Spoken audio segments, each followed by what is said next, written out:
c'est que c'est vrai que la scène là, de Zoro, déjà que de base elle était légendaire, mais aujourd'hui, quand on la voit encore une fois, euh, après tout ce que Kuma a dû endurer, alors que là, Zoro, il tenait debout encore alors qu'il a pris la douleur de Luffy pendant un combat et que la douleur faisait franchement elle était deux fois plus grosse la bulle comparée à celle-là. Donc,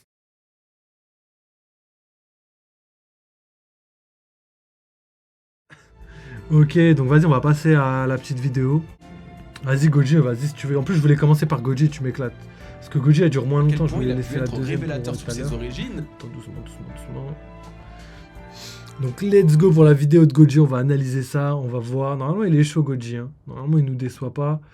Donc, on va regarder ça ensemble. Et si nous avions aujourd'hui la confirmation du véritable fruit du démon de Dragon? Alors qu'une partie de son passé nous a été dévoilée dans ce chapitre Let's go, les gars. 1097, vous découvrirez dans cette review à quel point il a pu être révélateur sur ses origines, certes, mais surtout sur son fruit du démon. Vous Je sais pensez même pas que qu'on avait Dragon jamais vu possède Kochi. un simple et banal Logia du vent? Eh bien, restez jusqu'au bout de la vidéo car J'avoue, la théorie moi, je suis finale content, en tout vous cas. fera voir Dragon d'une toute nouvelle façon. Bien évidemment, ça ne sera pas sans mentionner le tragique et terrible destin de Ginny et Kuma, qui auront à affronter le gouvernement mondial une fois de plus des années après avoir échappé à leurs griffes. J'espère que cette review vous plaira. Mettre un j'aime à cette vidéo aidera beaucoup à son référencement, c'est le meilleur soutien que vous puissiez m'apporter et n'oubliez pas de vous abonner. On se doit de terminer l'année avec les Tiens, mon 400 000 ref. Nakama. Abonnez-vous, likez et commentez, mais surtout préparez-vous Tiens, mon à ref, vivre ce petit chapitre soutien. 1097 d'une toute nouvelle Ça me coûte façon rien en et ma vas-y, compagnie. t'inquiète. L'entièreté de ce chapitre se concentre sur Kuma et Ginny et sur une énorme partie de leur vie. À vrai dire, nous allons carrément passer plus de 16 ans avec eux, ce qui nous permettra d'à la fois mieux cerner leur relation, mais aussi leur mentalité et leur développement. On commence 8 ans après les événements de God Valley, donc il y a 30 ans. Kuma a 17 ans, Ginny en a 21 et ils se portent à merveille, ça fait chaud au cœur. Toutefois, tout n'est pas beau et doux dans le monde de Kuma. Il utilise son Nikyu Nikyu no Mi pour extraire la douleur des personnes âgées du royaume de Sorbet, ces derniers ayant été délaissés par le nouveau roi barbare Bekori qui n'a Dieu que pour les Tenryubito. Conclusion, les vieux et les pauvres sont délaissés au J'avoue, profit Goji, de c'est la ceux mif. pouvant C'est payer un bon le gars, il fameux envoie des tribut likes et tout céleste sur Twitter qui et tout, il ravage m'éclate. passivement îles et royaumes, les plongeant dans une misère irrécupérable. Quoi qu'il en soit, la bonté de Kuma qui est finalement devenu pasteur au sein de son église le poussera à aider tous les citoyens au prix de sa propre vie. Toute la douleur qu'il extrait se doit d'être absorbée à nouveau au risque de retourner au sein de la source originelle. Chaque semaine et ce pendant des dizaines d'années, Kuma devait endurer toute la souffrance de son peuple sans que personne ne le sache. Personne, sauf Ginny. Évidemment, c'est une scène qui vous aura grandement rappelé celle de Zoro qui a dû endurer toute la souffrance de Luffy sur Thriller Bark. Vu l'état dans lequel se trouve Kuma après avoir absorbé toute cette bulle de douleur, ça ne fait que forcer l'admiration que l'on peut avoir pour Zoro qui a Voilà, on a réussi dit la à même survivre. chose. Kuma est un boucanier réputé pour sa robustesse. Pourtant, il est totalement KO malgré la bonne santé dans laquelle il se trouve et la taille légèrement réduite de cette sphère de douleur. Zoro, lui, était déjà amoché par son propre combat et a absorbé un volume de douleur qui dépasse de loin les 6,89 m de Bartholomew Kuma. Non mais 600 chapitres se sont passés et cette scène reste toujours autant légendaire. Et peut-être même encore plus, quoi qu'il... Ouais, c'est vrai. Mais en plus, la tête de homme, on l'a dit, parce qu'en fait, dans le chapitre, pour moi, analyser la bulle de douleur, là, c'est un truc qu'on a fait. On a vraiment forcé dessus. Et le délire, c'est que c'est vrai que la scène là, de Zoro, déjà que de base, elle était légendaire, mais aujourd'hui, quand on la voit encore une fois, euh, après tout ce que Kuma a dû endurer, il a dû enlever la douleur de, je sais pas, 15, je sais pas, je dirais pas 15 000 personnes, mais voilà les personnes, tu vois. Et toute cette douleur, il l'a encaissé, il était KO après pendant des heures, tu vois. Alors que là, Zoro, il tenait debout encore alors qu'il a pris la douleur de Luffy pendant un combat et que la douleur faisait franchement elle était deux fois plus grosse la bulle comparée à celle-là. Donc franchement, Oda c'est un GOAT et Zoro c'est légendaire. Et pour C'est revenir à légendaire. Kuma, à l'image de ce qu'on pouvait voir de lui déjà dans son enfance, c'était un être doux, sensible et profondément bon. Vous aussi, vous sentez qu'Oda nous crée volontairement un lien fort avec Kuma pour nous briser le cœur, hein, en le faisant mourir quand on retournera dans le présent? Ouais. Eh ben moi c'est simple, je ne retournerai pas dans le présent. Je vais m'arrêter à ce chapitre-là de One Piece, les bros comme ça. Eh ben écoutez, je préserve mon cœur et mes larmes. Merci à tous pour ces 8 ans d'aventure. Portez-vous bien. Peace. MDR, il a vraiment fait le bail en plus. Hein. La bulle de Zoro est plus grosse que Kuma. Wesh, la bulle de Zoro elle est plus grosse que la lune, gros. C'était n'importe quoi, frère. on détend l'atmosphère comme on peut. Bref, allez, on quitte cette époque pour en rejoindre une nouvelle. Nous voici 5 ans plus tard, il y a 25 ans. Ce moment-là de la chronologie est très important pour deux choses en particulier. Premièrement, Ginny demande Kuma en mariage et deuxièmement, Dragon fait parler de lui et de son armée de la libération pour la toute première fois dans un journal. Pour Ginny et Kuma, c'est donc l'officialisation de leur relation. S'il n'y avait malgré tout aucune vraie ambiguïté entre eux, Oda nous fait très largement comprendre qu'ils forment un couple et on peut pas faire plus explicite. Ce qui est autrement intéressant, c'est que dans le SBS du volume 68, l'âge de Bonnie est estimé à 24 ans. Oui, Alors, imagine Zoro meurt de la main de Oda. Si ça arrive, j'arrête One Piece. Ouais, après, ça peut arriver, mais si ça arrive, ce sera à la fin du manga. C'est-à-dire que ce sera tu pourras même pas arrêter One Piece parce que c'est One Piece qui s'arrêtera. Je pense que c'est le seul moyen pour Oda de le faire tuer, sinon ce serait trop douloureux. Ce serait trop hardcore. écrit 22 ans, mais c'était avant l'ellipse, donc il faut rajouter 2 ans à ça. Bien que ce ne soit qu'un âge théorique, il faut dire que ça correspond plutôt bien au moment de l'officialisation de leur couple, il y a 25 ans, et que l'année d'après, Ginny soit tombée enceinte, mettant Bonnie au monde, mais on en reparlera le moment venu. Et Ah, malheureusement. Après, il pouvait pas savoir, c'était trop dur de deviner. Mais non, malheureusement, Bonnie, comme on l'a vu dans les spoils juste avant, c'est pas la fille de Kuma, donc non, elle a pas 22 ans, elle a bel et bien 12 ans. Mais moi, j'avais du mal avec le fait qu'elle ait entre 6 et 8 ans. Ça, j'avais du mal, pour moi, c'était pas possible. Par contre, 12 ans, 13 ans, 14 ans, tout ça, là, tu vois, là, ça, pour moi, c'était plus possible. Donc, du coup, ça me dérange pas qu'elle soit plus jeune que prévu. Mais en tout cas, elle était sur Egghead, et, euh, et ça veut dire qu'elle était en compagnie de Kizaru et tout. Donc ça, faudra voir aussi à quel moment c'était. concernant Dragon, eh bien oui, c'est la première fois que nous le voyons si jeune, c'est sa plus ancienne apparition jusqu'à présent. Pour comparer, avant ce chapitre, la plus vieille apparition de Dragon remontait à l'exécution de Roger, soit il y a 24 années. Donc là, c'est encore un an plus tôt, Dragon n'avait qu'à peine 30 ans, et je vous jure que ces petits détails ont leur importance, mais nous y reviendrons également le moment venu, car vous vous en doutez bien, Dragon aura droit à la moitié de la vidéo, littéralement. Et justement, nouveau C'est bond ce que dans je veux notre en plus. chronologie pour arriver Moi, je veux ça. 3 ans plus tard, il y a 22 ans. Cette fois-ci, l'histoire prend un tournant majeur. Kuma utilise pour la première fois ses pouvoirs pour créer le chaos. La colère s'empare de lui après que des citoyens aient été kidnappés par l'armée du royaume. Pire encore, ils allaient être réduits en esclavage, et non en esclavagisme. Hein, Goji? Après les 2 derniers chapitres mettant en avant l'horrible vie d'un esclave du gouvernement, la réaction de Kuma ne s'est pas fait attendre pour contre-attaquer et aller à l'encontre des lois du royaume, menant inévitablement à sa détention. À la sienne, mais aussi à celle de Ginny et de 3 autres qui se sont insurgés suite à l'arrestation de Kuma. Alors oui, petite pause, mais on a la confirmation que les 2 gamins Oui, battus on par l'avait Ginny dit dans le aussi dernier dans- chapitre sont bien les dans membres de l'analyse du l'équipage de Bonnie. L'un d'eux s'appelle d'ailleurs Jojo, ou je sais pas comment ça s'appelle en français, c'était la trad en tout cas en japonais, et l'autre est encore carrément inconnu au bataillon. Je profite aussi pour rappeler que depuis que Bonnie et son équipage ont été capturés par la marine au chapitre 595, seul Bonnie est parvenu à s'enfuir. Sa vivre-carte mentionne que le reste du groupe n'a pas eu cette chance. Je pense tout naturellement Quoi qu'Oda mettra en avant leur rencontre avec Bonnie et leur début en mer dans ce flashback, prêtant une forme de serment à Kuma et même à Ginny de protéger leur fille. Pour revenir au principal, cette détention n'a été que provisoire car la venue d'un héros apportera une part de lumière dans ces ténèbres. Mon Kid Dragon, accompagné d'Ivankov, font leur apparition après 16 ans de séparation. Mais il est trop Kuma fort, et Ginny Ivankov, retrouvent en leur vrai. vieil ami venu les libérer et détrôner le roi, libérant donc également Sorbet. Cette année fut déterminante pour les peuples du monde puisqu'aux côtés de Kuma et Ivankov, Dragon créa officiellement l'armée qui se nommera l'armée révolutionnaire. C'est aussi cette même année où Ohara fut détruite par le gouvernement mondial. Un vent de libération a soufflé sur les mers qui dura 8 ans avant qu'un drame ne surgisse. Il y a 14 ans, alors que Ginny fait aujourd'hui partie intégrante des révolutionnaires en étant commandante de l'armée Est, grade que tiendra aujourd'hui Bello Betty, Voilà, une nouvelle Bello glaciale est Betty. apportée à Dragon. La promise Je de l'ai appelé Kuma, Lily l'une des Beth, moi. principales têtes de la révolution, a été capturée. Un ennemi inattendu aurait capturé Ginny et c'est là-dessus que se clôt ce chapitre. Bon, vous l'aurez compris, D'ailleurs, l'ennemi, il y a moyen que ce soit un chevalier divin. J'avais déjà dit ça dans l'analyse du chapitre, mais là, ça se confirme par rapport au spoil, parce qu'on sait qu'après, elle a été donnée au dragon céleste pour devenir l'épouse d'un dragon céleste. Donc, pour l'instant, il y a moyen que ça se confirme.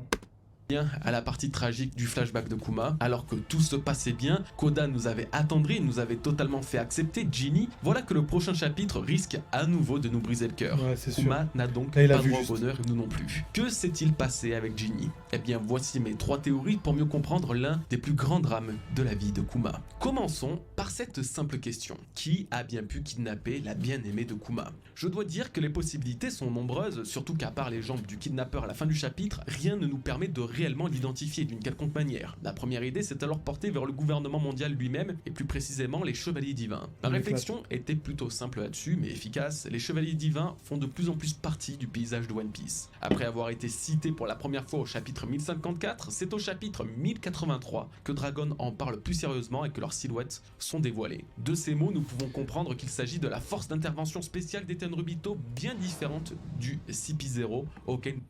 Attends, je voulais juste regarder. Après avoir été cité pour la première fois au chapitre 1050, C'est en cours de jugement en ce moment sur la terre des dieux, le chauffage du divin. Intervenu depuis c'est un énorme désordre. Ok. menace à part entière en CP0 auquel nous sommes habitués, et Dragon les considère comme une véritable menace à part entière en expliquant que la bataille commencera lors de leur apparition. Nous pouvons alors comprendre qu'il a déjà eu affaire à ses ennemis et que leur efficacité n'est semble-t-il plus approuvée. Et si sa première confrontation avec un chevalier divin s'était justement faite en voulant récupérer Ginny, kidnappée par l'un d'eux. L'intérêt de la capturer serait une forme de vengeance, une vengeance pour l'événement de God Valley qui fut justement saboté par Kuma Ivankov, mais aussi et surtout Ginny, qui est à l'origine directe de la venue des Rox et de Roger sur l'île. Bien que je puisse avoir tort, je suis persuadé de la présence du gouvernement mondial dans cette affaire et par extension de leur chevalier divin qui semble tant préoccuper Dragon, à juste titre, puisqu'il aurait dû les affronter avec Ivankov et Kuma pour espérer libérer Ginny. Mais Ça se peut parce que nous, là, dans les spoils, on a appris juste que Ginny, elle a été capturée pendant 2 ans, mais on sait pas s'ils ont essayé de la libérer entre-temps, tu vois. On sait juste que quand elle a été libérée, c'est les Dragons Célestes qui ont décidé de s'en débarrasser, entre guillemets. Donc, à voir s'il a raison, mais ça m'étonnerait pas. En tout cas, je suis sûr que Dragon, il a déjà croisé le fer avec les, comment ça s'appelle? Les Chevaliers Divins. une question se pose malgré tout. Comment aurait-il su pour Ginny? Comment le gouvernement aurait pu la reconnaître des suites de l'événement de God Valley? C'est là qu'un élément très subtilement dissimulé tout au long du chapitre rentre en jeu et il s'appelle Bekori. Oui, l'ancien roi corrompu de Sorbet aurait tendance à très vite passer sous les radars et à n'attirer aucun soupçon. Pourtant, croyez-moi, il y a 3 choses bien précises et mises en avant dans ce chapitre qui laisseraient entendre un lien entre lui, le gouvernement mondial et surtout la disparition de Ginny. Premièrement, c'est le toutou des Tenryubito. Tout le long du chapitre, il fut décrit comme la pire des ordures, allant même jusqu'à séparer son pays en 2 pour réduire la population de son district, et donc de réduire le montant du tribut céleste qu'il doit donner au gouvernement mondial. Plus encore, c'est un esclavagiste, un tortionnaire, bref, le fils d'une poubelle et d'une bouche d'égout, qui n'a Dieu que pour les déchets. Deuxièmement, il a été chassé de son royaume. L'arrivée des révolutionnaires a libéré Sorbet, mais a aussi poussé le roi à se tailler en vitesse. Il a donc dû trouver refuge ailleurs, mais a surtout sans aucun doute cultivé une haine immense à la fois envers les révolutionnaires et les rebelles de son royaume. Ça tombe bien, Ginny et Kuma font partie des 2 groupes. Troisièmement et dernièrement, il espionnait son peuple, et ça change absolument tout. Comme le montre la première mention de Bekori par les petits vieux venus se faire soigner par Kuma, il peut écouter toutes leurs conversations grâce à un Denden Moshi. Alors il faudrait savoir s'il a lui-même placé sous écoute l'église de Kuma, ou si c'est un des vieux qui avait l'émetteur sur lui. Quoi qu'il en soit, il espionnait sans que Kuma et Ginny ne le sachent. Maintenant, si on cumule les 3 points que je vous ai évoqués, on obtient ceci. Bekori aurait découvert les secrets et le passé de Kuma et Ginny en les espionnant à travers le Denden Moshi. Ce n'est que lorsqu'il fut chassé du pays par les révolutionnaires, groupe que rejoindra justement Kuma et Ginny, que Bekori appliquera la loi du talion finalement. En découvrant leur appartenance aux révolutionnaires, les mêmes révolutionnaires l'ayant fait chuter, il aurait proposé un deal avec les Tenryubito qu'il aime tant. Qu'en échange de toutes les informations qu'il a au sujet de Kuma et Ginny, il se verrait offrir une place au sein du gouvernement mondial en tant que dragon céleste. Plus encore, il aurait pu surprendre une conversation concernant God Valley et les boucaniers lorsqu'il espionnait Kuma, ce qui aura davantage tendance à intéresser le gouvernement, menant ainsi à la capture de Ginny par les chevaliers divins. Du coup, là, il a à moitié raison. Et du coup, par rapport à Bekori, on sait juste qu'il va revenir à la fin du chapitre pour essayer de récupérer le royaume de Sorbet. Par contre, bah, du coup, ça veut dire il deviendra pas Dragon Céleste. Donc du coup, ça invalide ce qu'il dit, mais bon, il avait raison sur le fait que qu'il a un lien spécial et qu'il est sûrement la cause de la capture de Ginny. Il a dû faire quelque chose. Il a dû comment ça s'appelle? Il a dû prévenir les Dragons Célestes qu'ils avaient des liens étroits avec les révolutionnaires. Et du coup, c'est à ce moment-là que les Chevaliers Divins ont pris l'affaire au sérieux et sont partis, à mon sens, chercher Ginny, capturer Ginny. Aussi des mots de Jim. Alors. Mais après, je sais pas, parce que là, du coup, les Chevaliers Divins, ils avaient pas envie de tuer Ginny, ils avaient plutôt envie de la marier. Donc, enfin, pas les Chevaliers Divins, mais le gouvernement mondial. Donc, je sais pas trop. Faudra qu'on voie tout ça. Et c'est tout. On verra pour le reste. Que Kuma aurait autrefois été le mauvais souverain de Sorbet avant d'être chassé par son peuple et devenir pirate. Or, ce n'est pas du tout ce qui s'est passé. Dans ce chapitre, comme le prouve son flashback, il s'agit d'une transformation de toute son histoire par le gouvernement mondial lui-même, sûrement car le vrai roi tyrannique était Bekori qui a rejoint les nobles célestes. Jinbei dit également qu'après avoir rejoint les révolutionnaires, il a été capturé par la marine et condamné à perpétuité. Et si c'était vrai, mais que l'histoire ne dit pas qu'il aurait échangé sa place en prison avec celle de Ginny. Le gouvernement mondial aurait utilisé Ginny comme une pression sur lui, le forçant à se rendre pour libérer sa femme, ce qu'il fera est ce qui mènera à sa première rencontre avec Vegapunk. Voici ma théorie concernant l'origine de l'enlèvement de Ginny et ses organisateurs. Maintenant passons à un autre sujet, une autre théorie qui m'a pesé tout le long du chapitre. Et juste pour en terminer avec Kuma et Ginny, du coup, pareil, là, vu qu'il a pas les informations des spoils, il savait pas que Ginny allait mourir en prison. Et pour moi, Kuma, après que Ginny soit morte, il va faire une dinguerie. Genre, il va récupérer son enfant. Mais après, on le voit dans le chapitre élever Bonnie et tout. Donc c'est vrai qu'il va se faire capturer par la marine, mais pas tout de suite, du coup. Faudra attendre quand même quelques années que Bonnie grandit. Et peut-être après, il sera capturé par la marine. Ça se fera pas directement. Du coup, c'était juste ça que je voulais rajouter. Puis, let's go pour la partie Dragon. Je pense que c'est ça qu'il voulait. Ginny serait né sans que personne ne le sache. Oui, vous m'avez bien entendu. Il y a un véritable problème dans ce chapitre, l'absence de Bonnie qui, je vous rappelle, a un âge estimé de 24 ans. C'est-à-dire qu'à partir de la révolte de Kuma contre le roi de Sorbet, Bonnie est censée être née. Cependant, elle n'apparaît nulle part. Il n'y a Ouais, bah après, il sait pas, du coup, il va peut-être croire en la théorie du fait qu'elle soit pas née à 4 ans. Mais Oda, il nous met trop de feintes. Comment ça, il écrit dans les databooks là, ou dans les vifcards, que Bonnie, elle a 24 ans, alors que frère, il fait en sorte qu'elle a pas 24 ans. C'est peut-être âge supposé, il a été malin aussi. Faut prendre vraiment toutes les informations avec des pincettes avec lui, parce que laisse tomber. En tout cas, légendaire, mais il nous manipule trop, Da, c'est trop. une trace d'elle dans ce chapitre qui couvre pourtant 16 années de leur vie. Alors la question est simple, où est-elle? Bien sûr, l'hypothèse qu'elle ne soit pas encore née et que son véritable âge soit modifié par son Toshi Toshinomi, oui, c'est le véritable nom du fruit du démon de Bonnie dévoilé dans le dernier Ouais, c'est vrai, SPS ouais. 107, sorti au Japon, elle a bien le fruit de l'âge. Ou Ça, on même n'a pas qu'elle compris, fut ça. adoptée est à prendre en compte. On en a parlé. Mais aujourd'hui, on va prendre le problème d'un autre point de vue. Si on analyse la réaction de Kuma à la demande en mariage de Ginny, on comprend facilement, sans avoir bac plus 15, qu'il ne veut pas s'engager à ce point pour la simple et bonne raison que le gouvernement risque de lui tomber dessus. Tout comme c'est arrivé à son père Clamp, lui qui était le seul possédant le sang de boucanier, sa femme a aussi été kidnappée et tuée. C'est la raison. D'ailleurs, on a oublié de parler de ça, mais ça veut dire que Bonnie, elle a pas de sang de boucanier. C'est-à-dire qu'elle est pas. Mais ça expliquerait aussi sa taille, tu vois. Elle est de taille normale, même si elle modifie son âge, elle reste de taille humaine. Alors que les boucaniers, ils sont connus pour être grands et solides, tu vois. Après, c'est pas sûr, hein, c'est pas propre à tout le monde. Mais ouais, je me pose des questions par rapport à ça. Et du coup, la lignée des boucaniers est définitivement terminée. C'est-à-dire que c'est une race éteinte.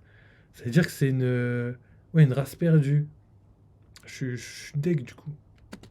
pour laquelle la grossesse de Ginny et la naissance de Bonnie auraient purement et simplement été cachées aux yeux du monde, cachées même aux lecteurs. Personne, ni les citoyens, pas même Dragon ou Ivankov, n'aurait conscience de son existence. Kuma et Ginny l'auraient caché au monde entier afin que le lien entre elle et eux ne soit pas fait et qu'elle ne puisse craindre la menace du gouvernement mondial. Ce qui pourrait expliquer 3 parties de l'enfance de Bonnie que l'on a pu voir dans le SBS 64, dans le chapitre 1063 et dans le 1095. Bonnie a dû vivre recluse du monde, ce qui explique pourquoi dans le chapitre 1095, elle demande à son père si elle sera un jour elle aussi libérée, sous-entendant un jour où vivre en tant qu'enfant de boucanier ne soit plus un danger pour elle. Au chapitre 1063, les réactions de Kuma et Bonnie semblent retranscrire des retrouvailles, comme s'ils avaient dû la cacher sur une autre île que Sorbet pour encore moins éveiller les soupçons. Et finalement, dans le SBS, nous pouvons voir que malgré ses vêtements rapiécés, elle ne manquait pas de nourriture fraîche qui aurait été rapportée par Kuma pour qu'elle ne manque de rien. En bref, voici pourquoi Bonnie ne serait visible nulle part. Son existence serait cachée aux lecteurs eux-mêmes jusqu'à ce qu'elle grandisse, évitant ainsi